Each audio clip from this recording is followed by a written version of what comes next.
Good evening, ladies and gentlemen, and I hope you're all relaxed and enjoying the conference.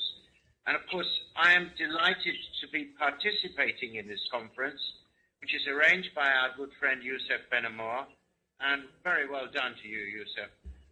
And I must say, I'm privileged to join the very distinguished members of the panel, which have been addressing you here earlier this evening. Before dealing with the specific theme of this conference, which relates to the future of real estate in Morocco, I hope some of you will find it helpful if I address a few words about Africa generally. The conventional wisdom of the past few decades has tended to dismiss the African continent as a lost cause, albeit it represents 20% of the world's land area, 15% of the world's population, but only 4% of its GDP. Yet from 2000 to 2008, Africa's GDP growth rate averaged 5.3% per annum versus 4% globally. There are those who would contend that the rate of return on foreign direct investment has been higher than in any other developing region, with the FDI rising from $9.8 billion in 2000 to $88 billion in 2008. Moreover, while the financial crisis shrank most economies, African economies were able to grow, and the continent's average GDP expanding by 2% in 2009, compared with a negative growth rate of 4% in the US and 2% for Europe. It seems extraordinary that less than a year ago, a major US consulting group lauded the African countries of Algeria, Botswana, Egypt, Libya, Mauritius, Morocco, South Africa, and Tunisia as the lions, highlighting that their GDP per capita exceeded that of the BRIC countries of Brazil, Russia, India, and China. In 2008, which was 3 years ago, the lions' average was $10,000 versus $8,400 for the BRIC countries, and that from 2000 to 2008, Egypt's equity market saw a 39% annual return versus 2% for the MSI World Index. And here we are now, less than a year later, half of those countries are engulfed in political upheavals that threaten to erase the gains of the last decade. Let us keep these statistics well in mind while we now focus on Morocco, where I'm bound to say my experience is very much limited to Marrakesh, where my company, European Hotels Corporation, has been involved with Allianz and Kingdom Hotels for several years, developing the Four Seasons Hotel and Villas complex, which you all know about. I should therefore like to confine my remarks to the implications of tourism on the real estate market in that particular centre. I dare say some of my observations may resonate accurately with experiences others have encountered in other parts of the country. Let us first of all consider the position today viewed from the perspective of tourists.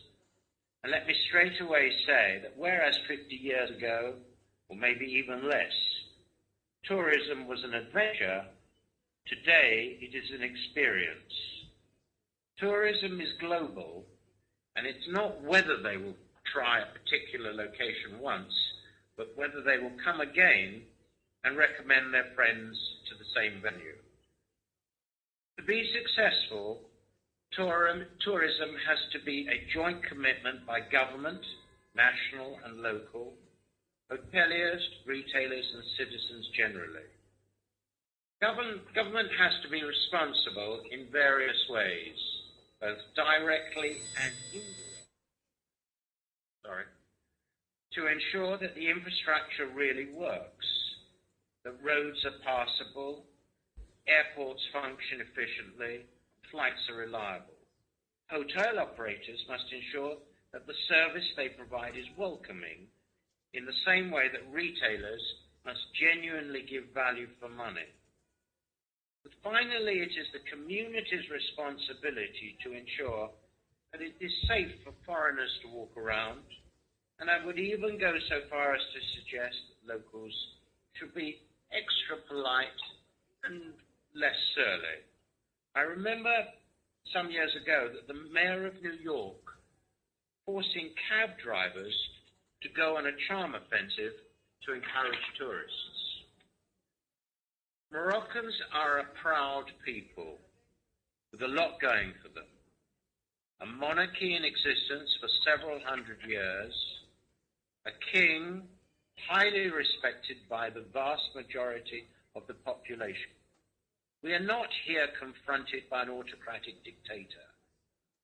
Social change has been coming, albeit slowly, and it is not being forced through by a Facebook or Twitter revolution. Morocco has an excellent climate, almost 9 months a year, and probably as important as anything is its proximity to mainland Europe, where it is 3 hours' flight from London or Paris.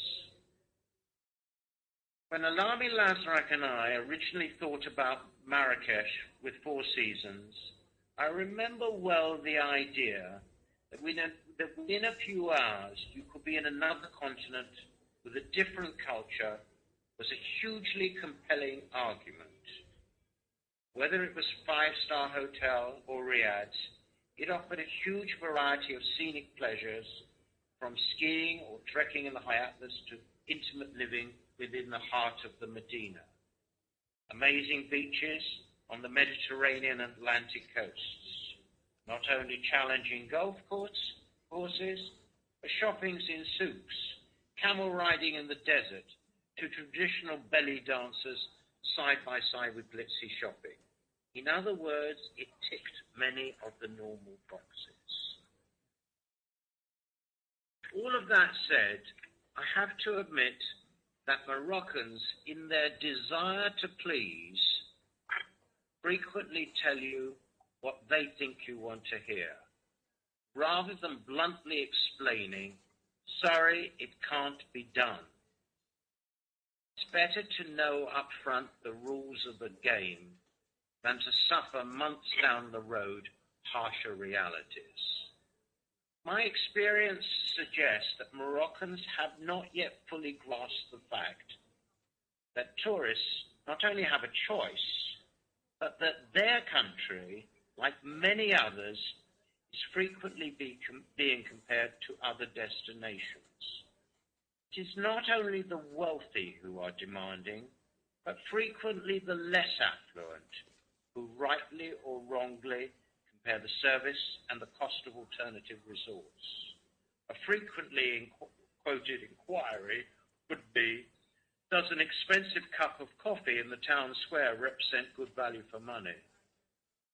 You only have to review the destinations on offer by EasyJet to appreciate you are living in a highly competitive environment.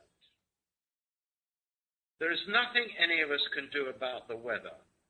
Unfortunately, in Marrakesh, it is generally very good. But government has a fundamental obligation to ensure, not just through publicity, but by law, creating